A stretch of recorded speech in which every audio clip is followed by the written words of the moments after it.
entonces lo anunciado, vamos a conversar con Alexa Zamora, que ella es miembro del Consejo Político de una fuerza opositora, tal vez la principal fuerza opositora, que es la Unidad Nacional Azul y Blanco de Nicaragua. Muchas gracias, Alexa Zamora, por haber aceptado esta invitación. Muchas gracias a ustedes, Francisco, y muchas gracias a Geomundo por este espacio. Bien, por lo que me han comentado, gran parte de la dirección del partido está presa. La Unidad Nacional Azul y Blanco no es en sí un partido, somos movimientos sociales y políticos que surgimos a raíz de las protestas de abril de 2018 y que nos hemos ido consolidando como plataforma opositora. En este momento se encuentran presos 7 de los principales precandidatos de las diferentes fuerzas de oposición de este país, incluido el precandidato por parte de la Unidad Nacional Azul y Blanco, el Movimiento Campesino y la que en su momento fue Alianza Ciudadana, asimismo como la señora Cristiana Chamorro, entre otros líderes y dirigentes sociales y políticos de este país que han levantado su voz para denunciar los atropellos y las violaciones constantes a los derechos civiles y políticos de la ciudad que comete el régimen en contra de la ciudadanía nicaragüense. Asimismo, otros dirigentes y otros colegas, miembros del Consejo Político de la Unidad Nacional Azul y Blanco, se encuentran presos por esta misma razón. ¿Quiere decir que usted está corriendo un riesgo al conversar con nosotros? Sí, de hecho es parte de las razones, hay una ley, la ley 1055, la ley de soberanía, en la cual cualquier ciudadano o cualquier dirigente de la oposición que denuncie estos atropellos cometidos por el régimen de Ortega y Murillo corre el riesgo de ser acusado por traición a la patria, aunque esta ley no establece ninguna pena de cárcel como tal, ni prisión preventiva. La manera arbitraria en la que está siendo aplicada se materializa a través de una citatoria en la fiscalía, una acusación directa y un allanamiento de morada que se hace contrario a todos los parámetros y todas las garantías procesales de las que gozan los ciudadanos nicaragüenses, al menos según la ley. De acuerdo. Ahora, con respecto a estas elecciones de noviembre, donde ya Daniel Ortega ya anunció oficialmente que va a ser nuevamente candidato, ustedes entiendo que decidieron simplemente no participar, no presentar candidato, ¿no?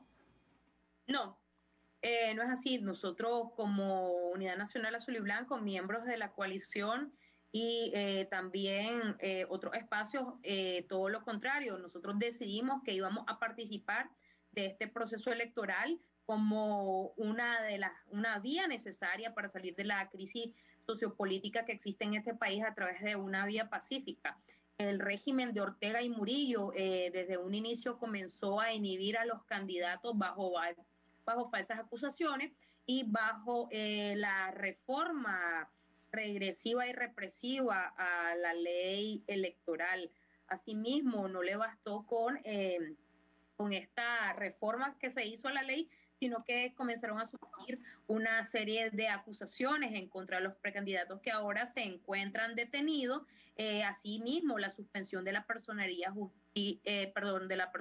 jurídica del partido que era la casilla de la coalición nacional, el PRD, el Partido de Restauración Democrática, y ahora de forma reciente, el día viernes, se le retiró la personería jurídica al Partido de Ciudadanos por la Libertad, eliminando la posibilidad material de que exista un vehículo electoral de oposición, sin mencionar la inhibición incluso de la precandidata a la presidencia, la ex Miss Nicaragua, Berenice Quesada, quien iba corriendo ya estaba inscrita como precandidata de esta otra plataforma de oposición. No existe en este momento ningún tipo de oportunidad material para que corra ningún candidato de oposición. El llamado que nosotros hemos hecho, dado esta serie de irregularidades, anomalías, violaciones a los derechos civiles y políticos que además contravienen los estándares internacionales en materia de democracia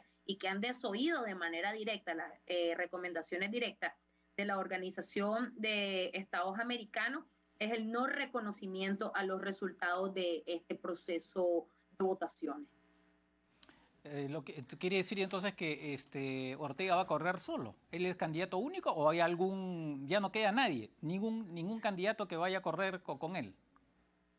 Básicamente, Ortega hizo, entre comillas, una oposición a su medida, dado que los que eran reconocidos por la ciudadanía como opciones para hacerle contrapeso a Ortega se encuentran encarcelados. En este momento existen 3 partidos políticos que están totalmente al servicio de Ortega. Uno de ellos es el PLC, un partido que ha sido cooptado y ha jugado un rol de colaboracionismo. El PLC, el Partido Liberal Constitucionalista, fue quien solicitó la suspensión de la personería jurídica al Partido Ciudadanos por la Libertad. Incluso una gran polémica surgió a raíz de esto, dado que su precandidato a la presidencia, el señor Milton García, renunció a raíz de estas acciones, sin mencionar la litis interna que ya tenía este partido por su representación legal. Hay otros 2 partidos o 3 partidos que nadie conoce y cuyos candidatos son personajes de la vida política nicaragüense que solo aparecen única y exclusivamente en los periodos de elecciones para poder acceder a los fondos que se otorgan a los partidos que corren en las elecciones. Pero no tengo ninguna duda Francisco, si en algún momento alguno de estos espacios le parece a Ortega que va a ser una amenaza a su ratificación en el poder, a su perpetuación en el poder, no va a dudar en suspenderle su personería jurídica o encarcelar a cualquier candidato que pueda apuntar. De acuerdo. Una pregunta. En Nicaragua, antes de pasar a la siguiente, ¿el voto es obligatorio o es voluntario? Es voluntario, es un derecho ciudadano, pero no hay un mecanismo de coerción para ejercerlo.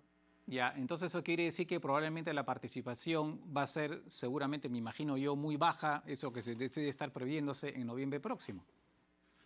Es una de las mayores probabilidades, es a lo que ha apostado el régimen, a desmovilizar y a desmotivar la participación de la ciudadanía, porque así es muchísimo más fácil acomodar los resultados de un proceso electoral.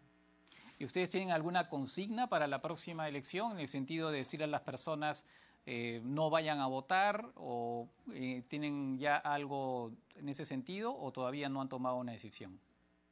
Sí, nosotros ya tomamos una decisión, nosotros no hacemos un llamado a votar o a no votar, porque esta sería una falsa dicotomía, sería mentirle a la ciudadanía nicaragüense y decirles que ellos tienen opciones. En este momento la ciudadanía no tiene opciones, el régimen de Ortega y Murillo ya tiene listos los resultados del proceso electoral, independientemente de que la ciudadanía decidiera incluso ejercer voto castigo a favor de cualquiera de estos personajes que ni siquiera pues son reconocidos por la ciudadanía.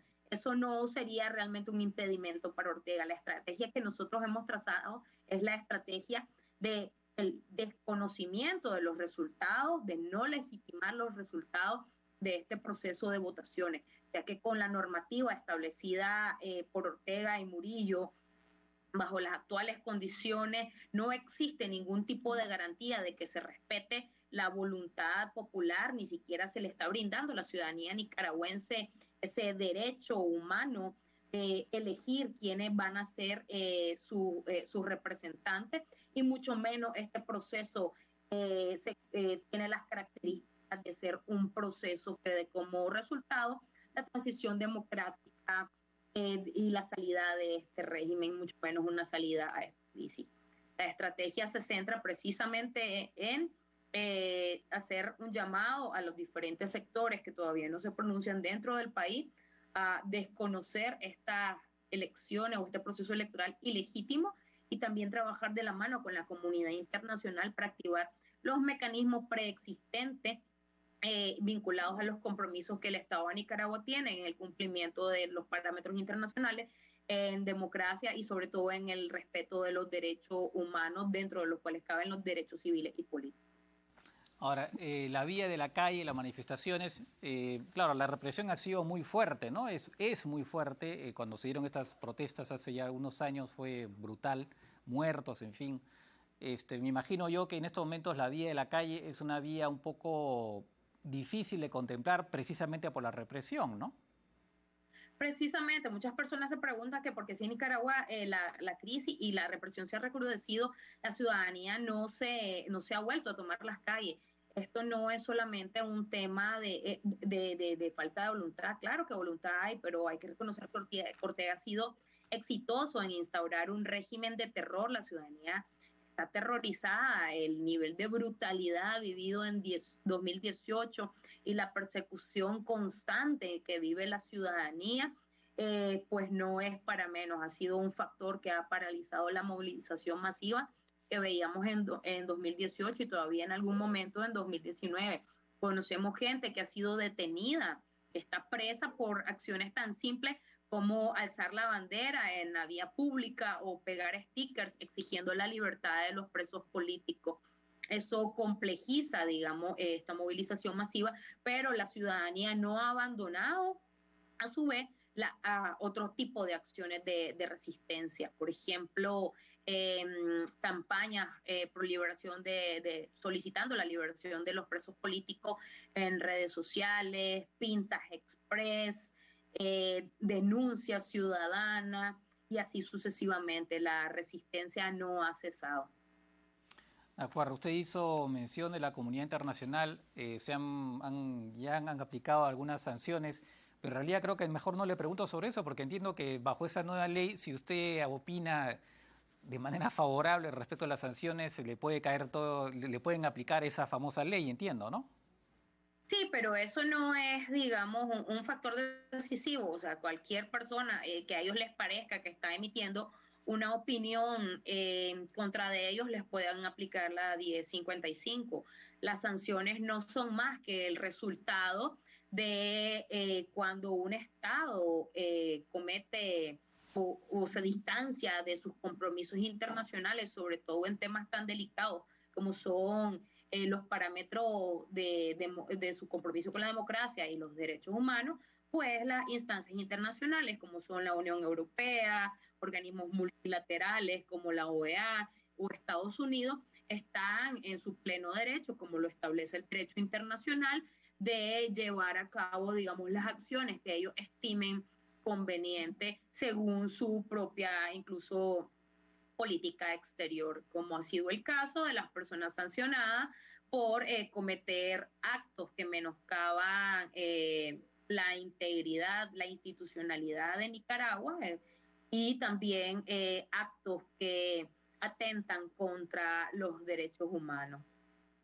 Y para finalizar, entonces, usted se podría mostrar optimista, pesimista, fatalista respecto de la posibilidad de que termine pronto el régimen de Daniel Ortega.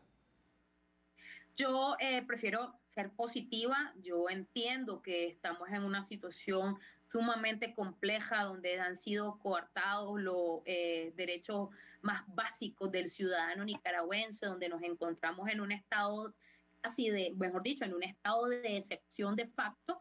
Pero este nivel de desesperación de Ortega y Murillo de tener que llegar al punto de encarcelar a todo aquel que ellos consideren una amenaza, de tener que quitarse la careta y sacar toda esta serie de leyes, un síntoma, un signo del alto nivel de desesperación que tiene el régimen y eso indudablemente puede dar como resultado una debacle y que los ciudadanos nicaragüenses tengamos la oportunidad de tener un verdadero proceso electoral como una salida pacífica a esta crisis sociopolítica que estamos viviendo y una salida del régimen que se ha instaurado en Nicaragua.